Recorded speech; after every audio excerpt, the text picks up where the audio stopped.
사도행전 19장 1절에서 10절입니다. 2차 전도여행을 마치고 안디옥 교회로 돌아간 바울은 잠깐의 휴식을 취하고 3차 전도 여행을 시작합니다.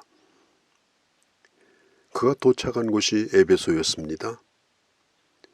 그는 에베소에서 2년 이상을 머물면서 하나님의 사역을 펼칩니다. 에베소에 있던 아볼로는 브리스길라와 아굴라 부부를 만나서 복음에 대하여 더 자세히 듣고 고린도로 가서 복음을 전합니다.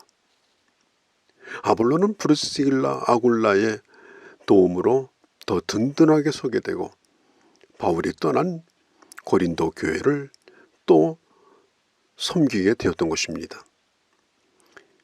그리고 아볼로가 떠난 에베소에는 바울이 들어옵니다. 바울이 에베소에 왔을 때 어떤 제자들은 아볼로의 영향을 받아서 요한의 세례만 알고 있었습니다. 바울이 에베소에 돌아와서 그들에게 묻습니다. 너희가 믿을 때 성령을 받았느냐? 지금 너희는 성령을 의지하고 있느냐? 그걸 묻고 있는 것입니다. 예수를 믿고 거듭나는 것도 성령으로 되는 것이고 예수를 믿는 삶을 사는 것도 성령으로 되는 것입니다. 성령이 아니고서는 불가능합니다. 에베소에 있는 제자들은 성령에 대한 분명한 지식이나 경험이 없었습니다. 고린도전서 12장에 보면 하나님의 영으로 하지 않으면 누구도 예수를 주라고 할 수가 없다라고 말했습니다. 로마서 8장 9절에 보면 그리스도의 영이 없으면 그리스도의 사람이 아니라고 했습니다. 예수 그리스도를 주로 시인하는 것도 성령의 역사입니다. 그리고 하나님의 사람으로 넉넉히 살 수 있도록 힘을 주시는 분도 성령의 역사입니다. 그런데 심각하게도 이들은 성령이라는 말도 듣지 못했습니다. 그렇다면 이 사람들은 예수를 믿는 사람이 아니었고 다만 구약의 메시아를 기다리는 사람이었을 것입니다.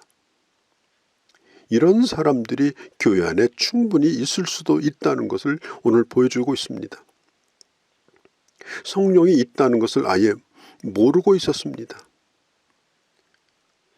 물론 구약에 나타난 성령에 대해서 알고는 있었겠죠.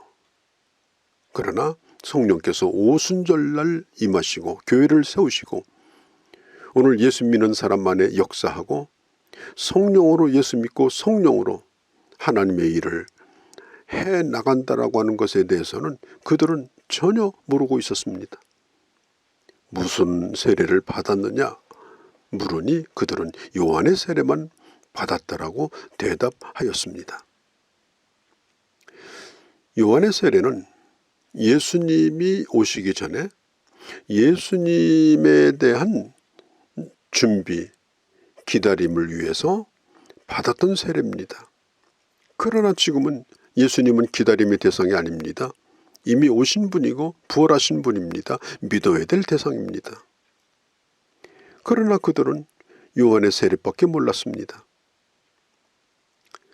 그들이 사도 바울의 복음을 듣고 그리고 그들이 예수를 믿게 되고 그들은 세례 요한의 세례도 받고 예수 그리스도의 제자도 되어서 세례를 2번 받은 그런 사람들이 되었습니다. 바울이 안수하자 성령이 임하고 방언과 예언이 임합니다. 이것은 특별한 현상입니다. 인간의 언어를 통해서 성령의 역사와 증거가 드러난 것입니다. 하나님과 소통하게 하시고 또한 하나님의 말씀을 선포할 수 있는 예언이 임합니다. 예수를 믿고 더 분명한 소통이 일어납니다. 서로 교제가 이루어집니다. 서로를 세워주게 됩니다. 그리고 함께 하나님의 말씀을 증거하는 이 일을 해 나갈 수가 있는 것입니다. 그래서 사도행전 1장에 보면 성령이 임하시면 어떤 일이 일어나느냐? 땅끝까지 주의 복음을 증거하는 증인이 된다고 했습니다. 성령으로 거듭난 사람의 모습이 뭡니까?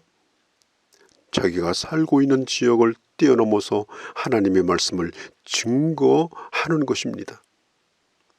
성령은 유대와 사마리아만 임하는 것이 아니라 이제는 이방 땅에서도 성령의 임함을 보여주고 있습니다. 성령께서 이제 이방인 사역에 박차를 가할 수 있도록 에베소에 성령이 임했습니다. 그들이 바로 에베소의 12명의 제자였습니다. 성령이 임한 다음에 이루어지는 사역이 뭔가 하면 바울은 말씀의 사역을 시작합니다. 에베소 사역에서 가장 집중적으로 드러나는 것이 뭔가 하면은 에베소의 말씀 사역입니다. 바울이 성령이 임한 다음에 매일매일마다 그렇게 방언이 임하고 예언이 임하는 성령 집회를 한다든지 매일 은사 집회를 하지 않았습니다. 성령이 임한 다음에 바울이 한 일은 하나님의 말씀을 집중적으로 가르치며 양육하는 일을 했습니다. 3개월 동안 유대인의 회당에서 하나님의 나라에 관하여 강론을 합니다. 바울이 2차 전도 여행 때 회당에서 말씀을 전해달라고 바울에게 요청한 적이 있었죠. 그들이. 바울이 그곳을 떠났기 때문에 아마 그들도 사도 바울을 기다리고 있었을 것입니다. 그러나 모든 유대인들이 다 하나님의 말씀을 받아들인 건 아닙니다. 어떤 사람은 공개적으로 바울을 비방했습니다. 3개월 동안 회당에서 말씀을 전했지만 어떤 사람은 마음이 점점점 굳어졌습니다. 바울은 그들과 논쟁하거나 누가 이기나 보자 싸우지도 않았습니다. 나는 저 사람 믿을 때까지 안 떠날 거다 고집부리지도 않았습니다. 그는 조용히 회당을 떠납니다. 그곳을 떠나게 되자 비로소 바울을 따르는 제자들이 나타납니다. 참 신기한 일이죠. 핍박이 올 때 그때 누가 믿는 자이고 믿지 않는 자인지가 구분이 되는 것입니다. 그들도 바울을 따라서 회당에서 나왔습니다. 아마 그들은 유대교 사회에서 출교를 당했을 것입니다. 유대 사회에서 나왔던 소수의 무리들, 그들을 바울은 모아놓고 가르치기 시작합니다. 소수의 사람이지만 바울은 이들을 세우기 위해서 집중합니다. 그 가르친 곳이 어딘가 하면 두란노라고 하는 서원이었습니다. 두란노가 장소의 이름인지 아니면 사람의 이름인지는 정확하게 알 수는 없습니다. 그러나 중요한 것은 거기에서 말씀을 집중적으로 거의 오전서부터 오후까지 강의실을 비우지 아니하고 사용을 한 것입니다. 2해 동안을 그렇게 가르쳤습니다.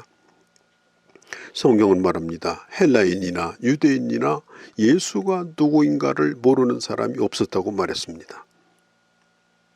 하나님의 말씀을 집중하여 가르친 결과는 소수의 무리로 끝난 것이 아니라 나중에는 그 훈련을 받은 사람들이 나가 복음을 전합니다. 영향을 끼칩니다.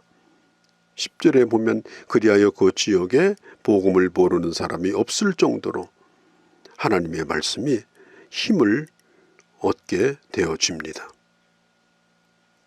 만일 바울이 에베소에서 그 회당에서 유대인들과 싸우는 일로 시간을 보냈다면 바울도 아마 싸우다가 지치고 말았을 것입니다. 그러나 그는 사람을 세우고 하나님의 말씀을 붙들고 훈련하는 사역에 집중하였습니다. 그랬더니 그 결과가 놀라웠습니다. 변화된 사람들이, 훈련받아서 복음에 붙들어진 사람들이 그냥 있질 않았습니다. 그들이 교회를 세웁니다. 우리가 꿈꾸는 교회가 뭡니까? 하나님의 나라의 일꾼을 집중하여 훈련시키고 세우고, 그리고 그들이 변화되어 그 지역을 변화시키는 그런 교회, 우리가 살고 있는 지역뿐 아니라 더 넓은 영향을 끼치는 그런 교회가 되기를 바랍니다. 복음을 전하는 사람이 한두 사람씩 늘어나고 이 물결이 마치 파도처럼 그 지역에 점점점 퍼져나가는 교회가 되기를 원합니다. 안디옥 교회를 통하여 복음이 에베소에 건너왔고, 이제는 에베소에서 일어난 부흥이 노마를 꿈꾸는 그런 수준까지 이르게 된 것입니다.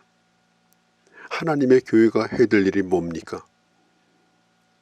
허황된 부흥, 사람들을 수단 방법을 가리지 않고 모으는 것이 아니라 사람들을 하나님의 말씀으로 훈련시켜서 그들이 변화되어서 그들이 주님의 심장을 가지고 바울의 동역자가 되어 하나님의 말씀을 증거할 때 그 도시가 변화되는 그런 꿈을 꿔야 합니다.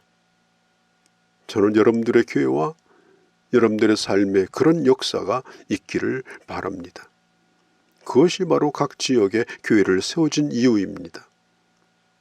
지금 우리가 살고 있는 이 세상은, 그리고 교회는 점점점 거리가 멀어집니다. 교회는 세상으로부터 완전히 고립되어 있는 지금 상황에 놓여 있습니다. 어떻게 부흥이 됩니까? 어떻게 영향력을 가질 수 있습니까?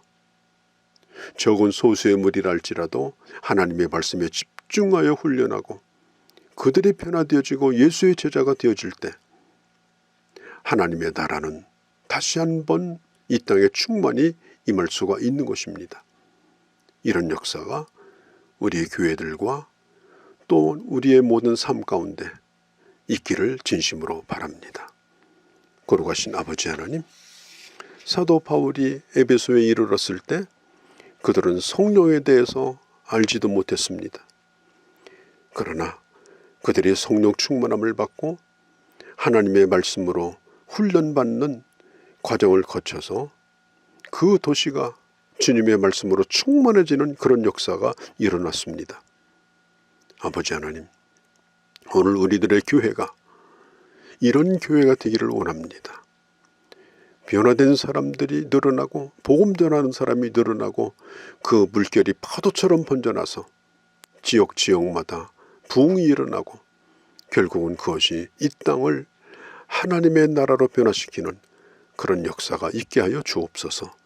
우리 주 예수님의 이름으로 기도하옵나이다. 아멘.